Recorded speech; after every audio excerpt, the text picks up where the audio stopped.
Hello everyone.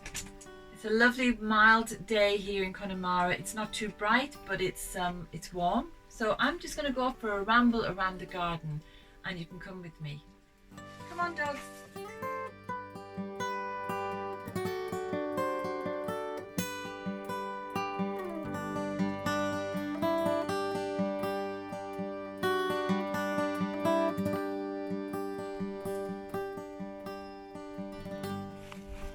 Some things have gone into flower and some things have gone to seed, like the dill here. I'll be collecting that shortly. But I've just discovered these lovely beetroots. I'd completely forgotten about them. They're a golden beetroot. Look at that. Big one and a small one, and some average ones. Well, that is such a turnip, because a turnip for the books, I mean, because I'd forgotten. I'd forgotten about these. I'm delighted. Oh my goodness, look at the size of that one. Wow. I hope they're still okay. Anyway, they'll be juiced or roasted or made into burgers. Something like that. Wow, I'm so thrilled.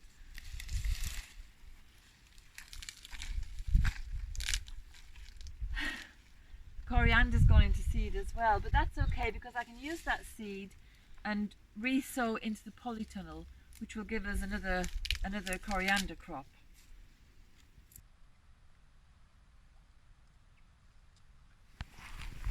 We've got a bed here which we've emptied, and it's being covered now, ready to build up the soil levels again by rotting down. We've got cardboard and we'll just keep adding things to it. And then we've got potatoes to pull out here, and this bed I have to go through. We've got more coriander seed here that I can take, and the peas are still giving. This just keep giving, which is great. And of course the kale is starting to go into flower, so I have to get this taken in and made into crisps or popped into the freezer. This area we put in last year around this time. We put in a bug hotel, which is in that corner. You can't see it anymore. It's completely overgrown and it's kind of rotted and settled down into nestled in under the trees there. And then this first part of the hugel culture, I've put in some Ajuga reptans and some Cotoneaster aster and some Rose of Sharon, which is a hypericum. And then a lot of sea chamomile has turned up, and some other little wild plants. So it's a bit of a weed strewn area, but this is only just to allow something to grow. So that's why I put in the couple of bought plants. I like Ajuga because it's a good ground cover and it makes a lovely blue flower that the bees like. And then we made a little box here for blueberries. And I find them very difficult to grow because they like an acidic environment. So I put in here you can buy special compost for acidic loving plants, such as azaleas. And they have grown, they're doing okay, but they've produced very few berries. I'm beginning to wonder if I need more potassium in the soil here, because there's a few things that are not really producing the fruits that they should. So I'm going to have to look into that over winter, do some soil testing. All the beds along here were new beds just put in this year, and in this first one I'm growing quinoa or quinoa. And as you can see, it has yet to turn golden for harvest because we've had such a poor rate of sunshine this year and we've had a lot of rain. But I thought this would be a handy thing to grow because it is a grain and it's a protein. But really, I don't know why I did it, because we have a relation, a goose, what's it called again? It's a goosefoot or something. Very, very similar plant, much smaller, but it's one of the wild plants here in this garden that we could harvest anyway. But nevertheless, we might get something out of this. So all along here is the hugel culture, and some of it's done really, really well and some of it hasn't. So I just thought I'd let you into the progress with it. This area has done really, really well. We put just a few maybe half a dozen strawberries in, and they've just multiplied and run a riot around here. And I threw in some Phacelia, which is it's one of those green manures. You're supposed to dig it into the soil, but I always like to just leave it to go to flower because the bees love it so much, and it just looks beautiful when it's at its prime. It's just finishing off now. So that's done really well as well. And we've got lots and lots of new baby strawberries that have gone off on runners, so they have to be potted up. So there's a lot of work to do here. And then there was a little bit of chamomile, which has just absolutely gone mad. It's all over the place. It's almost taken over the beds here. But the further along you go, we made a mistake. We didn't put quite enough topsoil on top of the logs. Because if you remember, when you're making hugelkultur, you're burying logs in the soil. And the far end there, they just weren't buried quite deep enough, and there wasn't enough soil to take the roots of the raspberries that I put in. And so they've done really poorly. So it has been a learning experience. I would do it again in other places, but I've learned that we need to really make sure that the logs are properly covered so that they can do their job of rotting down and creating heat at the same time that the plants can establish their roots and really make a fast hold so that there isn't any erosion.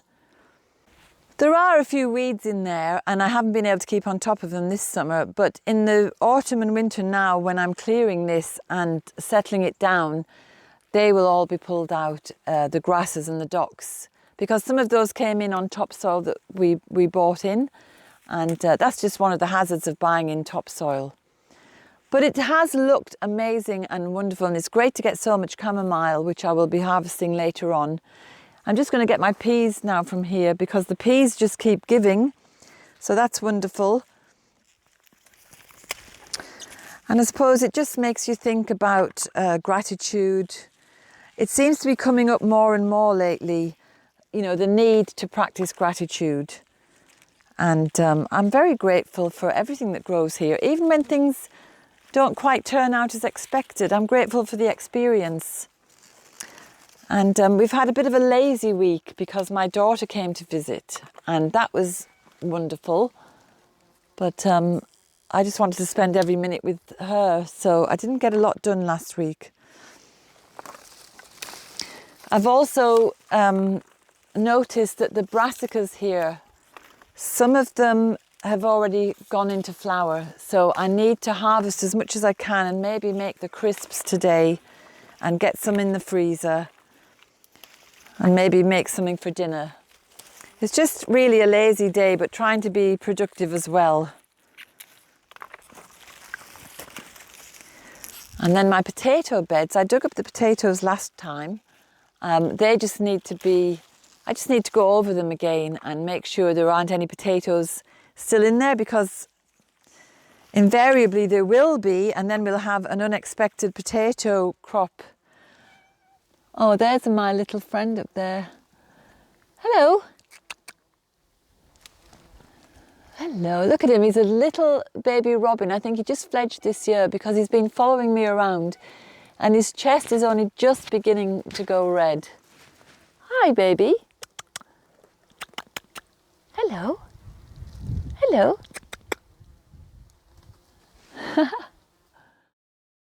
A friend of mine, Colette, sent me a link to an American Indian chief on YouTube, Oren Lyons. And he was talking about our relationship with nature and how we really need to be aware of we're not living in right relationship with nature. And he said, nature is merciless. So unless we show respect and gratitude, we're actually banging our heads against a wall, really. We're not going to get anywhere. It's going to be to our detriment. And he recommends that we express gratitude all the time. And he says that his people do it with ritual and dance and ceremony and chanting. And I just thought to myself, you know, it's not really that difficult, is it? You just have to go outside and say, thank you. And my husband was telling me, he'd heard of a woman who felt that she'd transformed her life through meditation, but all she meditated on was the two words, thank you, and she would just repeat it throughout the day, and her life just improved dramatically. So I think whether you're in nature or whether you're showing appreciation for nature or whether you just want to have a better human experience, gratitude seems to be the thing to do. And I must say it's probably easy when you're growing food, because when you're outside and you've got the birds and you've got the animals, it does really set off something. Oh, I've got roses over there. I must get those. They're blooming again.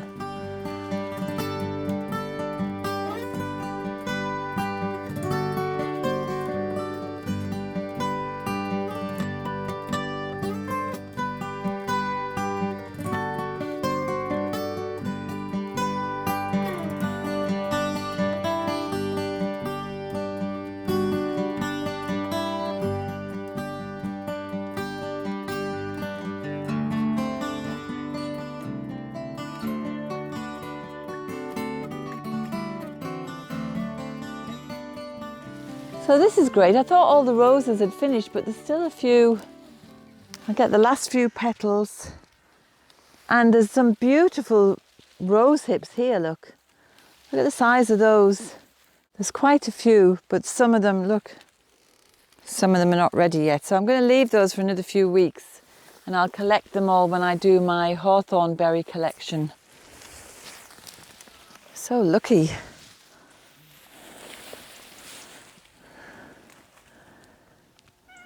Buddleia, little buddleia tree over here, I'll show you it. This year, I've said it before, but the growth has just been spectacular. And in this corner, these trees went in about 2 years ago just as saplings. We just keep popping trees in wherever we have a little space. We've got a lovely little rowan tree here that's coming along. And the buddleia, I just stuck a stick in, and it's taken off, and it's just amazing, the beautiful buddleia flowers. And this tree, it's just losing its flowers now, but it's just got so tall. So I'm hoping that this whole front hedgerow is going to be another little woodland area. Of course, the dogs and the cats are always chasing each other. Here comes Brock. He's like a little rabbit hopping around. So the buddleia, I wonder now if I can collect any seeds from that. As I say, you could collect the seeds, or they do just stick in. And there's 2 or 3 young buddleias that I just stuck into the ground this time last year. So I might have to come and do something like that. As I was pruning this one back, that's what I did with the cuttings. It's just a Sunday ramble today. It's nice to kind of cast new eyes over the garden, because when you come out to work in it, sometimes you're just focusing on what you've come to do. Whereas a little ramble like this, I can see things like the pink lilies over there have just burst into flower. And the Montbretia is very much an August plant. It's always here in August, end of July, August through to September. And it is a nuisance because it can take over, but I think it is just so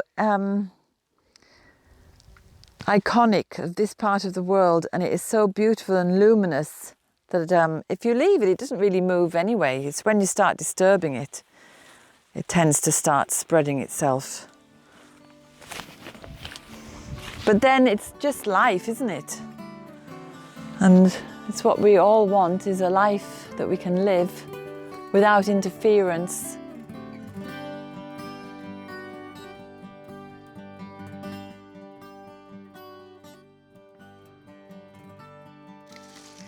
This spinach has gone to seed, so I'm going to throw it into the chickens. I'll leave a little bit to collect the seed though.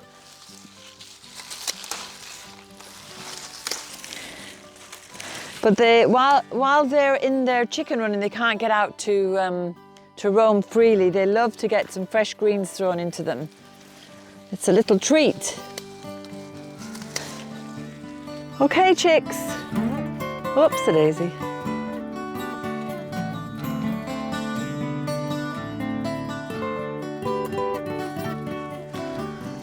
So let's go down to the elder tree then and see if there's any berries there.